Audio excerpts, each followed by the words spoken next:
ராதே கிருஷ்ணா. இன்னைக்கு நம்ம வீட்டுல என்ன சமையல்னா மாம்பழ புளிச்சேரி வைக்க போறேன். கேரளா ஸ்டைல்ல இப்படிதான் வைப்பாங்க. குருவாயூர்ல அன்னதானம் சாப்பிடும்போது இது கண்டிப்பா இருக்கும். ஒரு மாம்பழம், ஒரு மீடியம் சைஸ் மாம்பழத்தை கட் பண்ணி வச்சுட்டு இருக்கேன். தொலி எடுத்து இந்த கொட்டையும் கொஞ்சம் அப்படியே போட்டுடலாம், அது ஊறிண்டு நல்லா இருக்கும். இதுல நான் ஒரே ஒரு டம்ளர் தண்ணி விட்டு வேக வச்சுக்கிறேன். மாம்பழத்தை வேக வச்சுக்கலாம். கொஞ்சமா மஞ்சப்பொடி போட்டுக்கலாம், அரை ஸ்பூன். இந்த மாம்பழம் வேகிறதுக்குள்ள அரை மூடி தேங்காய், ரெண்டு வரமிளகாய், இது நல்ல காரம், அதனால 2 வரமிளகாய், வாசனைக்கு ஒரே ஒரு பச்சை மிளகாய், அரை ஸ்பூன் ஜீரகமும் போட்டிருக்கேன்.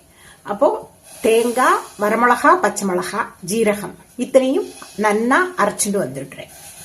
இந்த மாம்பழம் வேகிறதுக்குள்ள நம்ம அரைச்சிட்டு வந்துடலாம். அப்புறம் இன்னும் என்ன சாமான் வேணும்னா, அரை கிலோ தயிர் நல்ல சிலுப்பி வச்சுட்டு இருக்கேன். தண்ணி விடாம கெட்டி தயிரை சிலுப்பி வச்சுட்டு இருக்கேன். இந்த மாம்பழம் வேகட்டும், அதுக்குள்ள மிக்சியில அரைச்சிட்டு வந்துடலாம். மாம்பழம் நல்லா கொதிச்சு வெந்தெடுத்து, ஏற்கனவே பழுத்த மாம்பழம் தானே, அதனால ஒரு 2 நிமிஷம் போடும். இது மிக்சியில தேங்காயும் வரமிளகாயும் பச்சை மிளகாயும் போட்டு நல்லா அரைச்சிட்டு வந்தாச்சு. இனி இத இந்த தயிர்ல விட்டுக்கலாம்.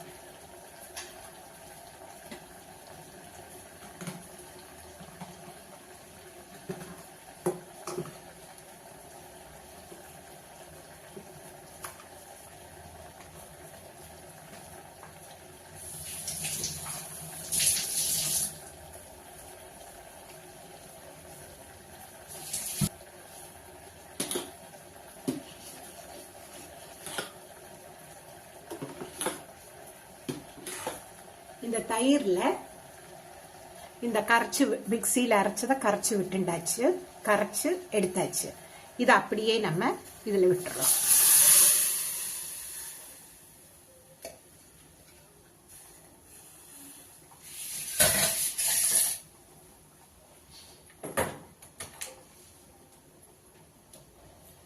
இதுக்கு வேண்டிய உப்பு போட்டுடலாம். உப்பு பார்த்து திட்டமா போட்டுக்கணும்.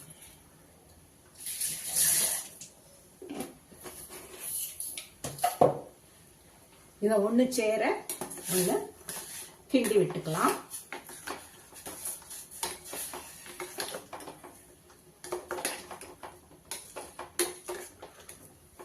நல்ல ஒத்தாப்புல இது கொதிச்சு பொங்கி வரும்போது அடுப்பை ஆஃப் பண்ணி தாளிச்சு கொட்டணும். அவ்வளவுதான், ரொம்ப சுலபம். இந்த மாம்பழ புளிச்சேரி கேரளால இப்படிதான் பண்ணுவாங்க. நம்ம சைட்ல எல்லாம் பருப்பை ஊற போட்டு மோர்குழம்பு மாதிரி அரைச்சு பண்ணுவோம். இது மோர்குழம்பு தான், ஆனா பருப்பு இல்லாம ரொம்ப சிம்பிள், பச்சை மோர்குழம்புன்னு சொல்லலாம் இத. ஆனா தாளிச்சு கொட்டுறதுல இதுல இன்னும் ஒரு ட்விஸ்ட் இருக்கு, அது நம்ம பார்க்கலாம். இதோ புளிச்சேரி நுரைச்சு வந்துட்டு இருக்கு. நுரைச்சு பொங்கி வந்தோடனே அடுப்பை ஆஃப் பண்ணிடலாம். கொதிக்க விடக்கூடாது, பொங்கி வந்தோடனே ஆஃப் பண்ணிடலாம். இதோ பொங்கியாச்சு. இனி இதை அடுப்பை ஆஃப் பண்ணி ஒரு கிண்டு கிண்டி விட்டுறலாம். இனி இதுக்கு வேண்டிய தாளிப்பை பார்க்கலாம். அதுக்கு வாணலியில கொஞ்சமா தேங்காய் எண்ணெய் விட்டுக்கலாம்.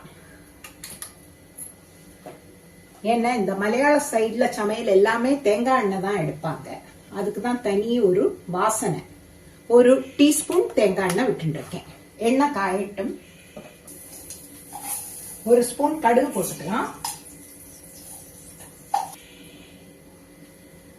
ஒரே ஒரு வத்தல் மிளகாயும் போட்டுக்கலாம்.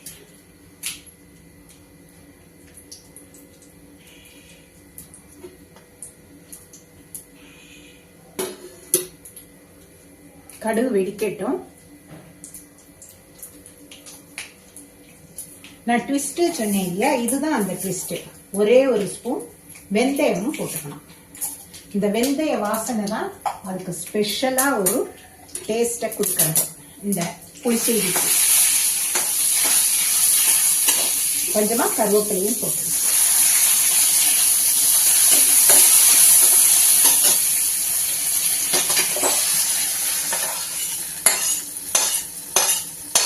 அவ்வளவுதான். நம்ம குருவாயூர் கோவில் ஸ்டைல் புளிச்சேரி ரெடி. அடுத்தது இந்த வாணலியில அவரைக்காய் பொரியலும் பண்ண போறேன்.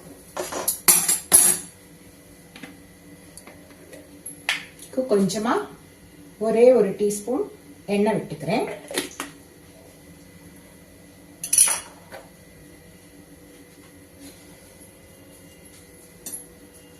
ஒரே ஒரு வரமிளகா,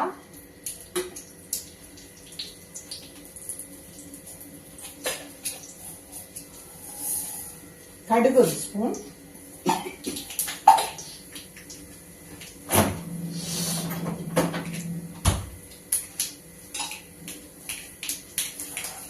ஒரே ஒரு ஸ்பூன் உளுத்தம்பருப்பு,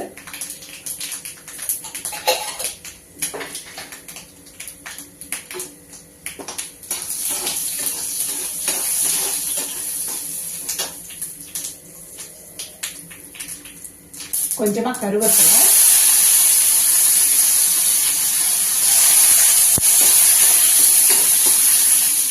இந்த அவரைக்காக போட்டு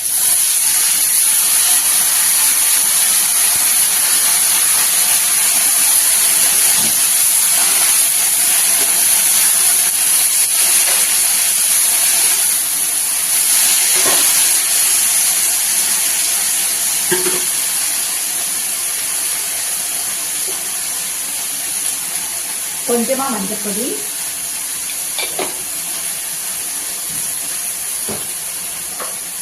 அவரைக்காக்கு ஒரு அரை டீஸ்பூன் உப்பு. ஏன்னா இது உப்பு நிறைய தாங்காது, பார்த்து போட்டு.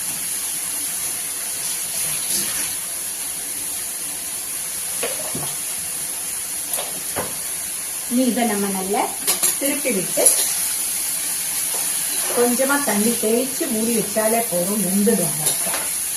ரொம்ப நேரம் ஆக்கணுங்கிறது இல்லை. உப்பு எல்லா இடமும் படுற மாதிரி நல்லா திருப்பி விட்டு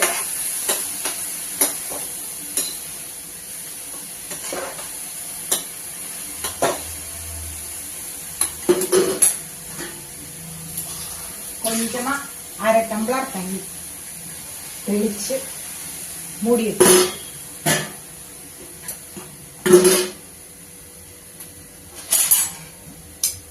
சட்டுன்னு வெந்துடும்.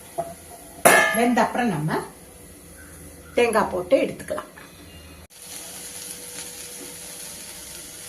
இப்ப பார்த்தேன் அவரைக்காவும் நல்ல வெந்து ரெடி ஆகிடுத்து. இனி இதுல தேங்காய் போட்டு ஒரு 3 டேபிள் ஸ்பூன் தேங்காய் போட்டு, கை திட்டம் தான் எனக்கு ஸ்பூன், இவ்வளவுதான். ஒரு 3 டேபிள் ஸ்பூன் தேங்காய் போட்டு நல்லா திருப்பி விட்டுடலாம். ரொம்ப வதக்கணுங்கிறது கிடையாது. அந்த தேங்காயோட திதிப்போட கறி டேஸ்டா இருக்கும். அவ்வளவுதான். இன்னைக்கு சமையல் 10 நிமிஷத்துல முடிஞ்சிடுத்தோம். அந்த மாம்பழ புளிச்சேரி 5 நிமிஷம், இது வெறும் 5 நிமிஷத்துக்கு கீழே. அவ்வளவுதான். ரொம்ப சட்டுன்னு சமையல் முடிச்சாச்சு. இந்த பக்கம் அரிசி பருப்பு வச்சாச்சு. அவ்வளவுதான் ஃப்ரெண்ட்ஸ். இனி அடுத்த வீடியோல நம்ம சந்திக்கலாம். வாழ்க வளமுடன். நன்றி, வணக்கம்.